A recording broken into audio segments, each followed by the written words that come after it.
এ বিষয়ে আরও জানাতে বরিশাল থেকে যুক্ত হচ্ছেন সহকর্মী সৈয়দ মেহেদী হাসান। যাচ্ছি তার কাছে। মেহেদী, এই জোড়া বিস্ফোরণের ঘটনায় আসলে আইন শৃঙ্খলা বাহিনীর পক্ষ থেকে কি পদক্ষেপ নেওয়া হয়েছে এবং তদন্ত আসলে কতদূর, বিস্তারিত জানাবেন। ধন্যবাদ আলিফ। আমি এই মুহূর্তে রয়েছি বরিশাল আদালত পাড়ায়, অর্থাৎ আদালতের যে স্থানটিতে বোমা বিস্ফোরণ হয়েছিল তারই কিন্তু সামনে। আপনাকে যদি একটু দেখাই যে আদালতের যে অংশটি সেটি কিন্তু এখন পর্যন্ত কর্তন করে রাখা হয়েছে এবং ওই ঘটনার পরপরই বরিশাল আদালত পাড়ায় কারাকারি আরোপ করা হয়েছে। এখানে প্রত্যেককেই কিন্তু জিজ্ঞাসাবাদ করে ভিতরে ঢুকতে দেওয়া হচ্ছে, বিশেষ করে গাড়ি যেগুলো রয়েছে, রিক্সা যেগুলো রয়েছে এবং সাধারণ মানুষ যাদেরকে সন্দেহ হয় তাদেরকে কিন্তু এরকম জিজ্ঞাসাবাদ করে। ফলে আমরা গেটে দেখেছি এসে পুলিশ সদস্যরা কিন্তু দায়িত্ব পালন করেছে। যদি বলি যে বাকেরগঞ্জের এবং এই যে বরিশালের আদালত পাড়ার এই দুটি দুর্ঘটনা কিন্তু 10 দিনের ব্যবধানে হয়েছে। এর মধ্য থেকে অনেকটা সময় পেরিয়ে গেছে, অর্থাৎ 3 আগস্ট বাকেরগঞ্জের ঘটনাটি ঘটে, তার থেকে কিন্তু ইতিমধ্যে 16 দিন অতিক্রম হয়ে গেছে এবং 12ই আগস্ট বরিশাল আদালতে ঘটনাটি ঘটে। এর মধ্যে থেকে কিন্তু আরও 7 দিন অতিক্রম হয়ে গেছে।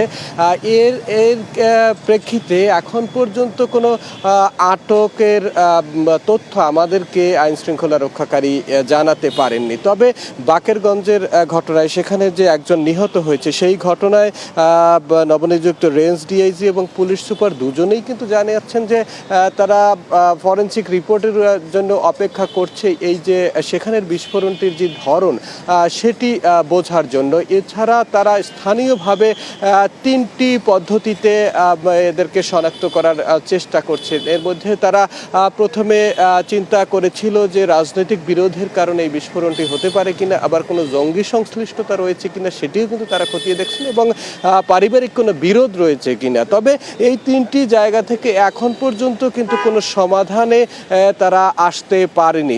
যদিও একজন মারা গেছে, ওই ঘটনায় মামলা হয়েছে আদালতে অজ্ঞাতদের বিরুদ্ধে, তবে সেখানে শনাক্ত হওয়ার পরপরই কিন্তু তাদেরকে আইনের আওতায় নিয়ে আসা হবে বলে ধারণা করা হচ্ছে।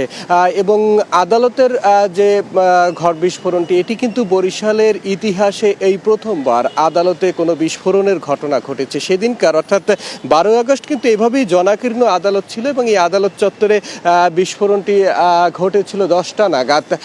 এবং এখানকার মেট্রোপলিটন পুলিশের কমিশনার যেটি জানিয়েছেন, তারা দুজনকে, অর্থাৎ সিসি ফুটেজ বিশ্লেষণ করে দেখেছে দুজন এই ঘটনার সাথে সম্পৃক্ত। তবে তারা যে কারা তারা এখন পর্যন্ত সেটি শনাক্ত করতে পারেনি, যদিও তিনি আশ্বস্ত করেছেন খুব দ্রুত সময়ের মধ্যে কিন্তু তারা এটির সমাধানে পৌঁছতে পারবেন এবং অপরাধীদের আইনের আওতায় নিয়ে আসতে পারবেন। বরিশাল থেকে এই ছিল আমার কাছে সর্বশেষ। মেহেদী, আপনাকে অসংখ্য ধন্যবাদ। দর্শক, সহকর্মী সৈয়দ মেহেদী হাসান জানাচ্ছিলেন বরিশাল থেকে জোড়া বিস্ফোরণের পরবর্তী ঘটনার সবশেষ খবরাখবর।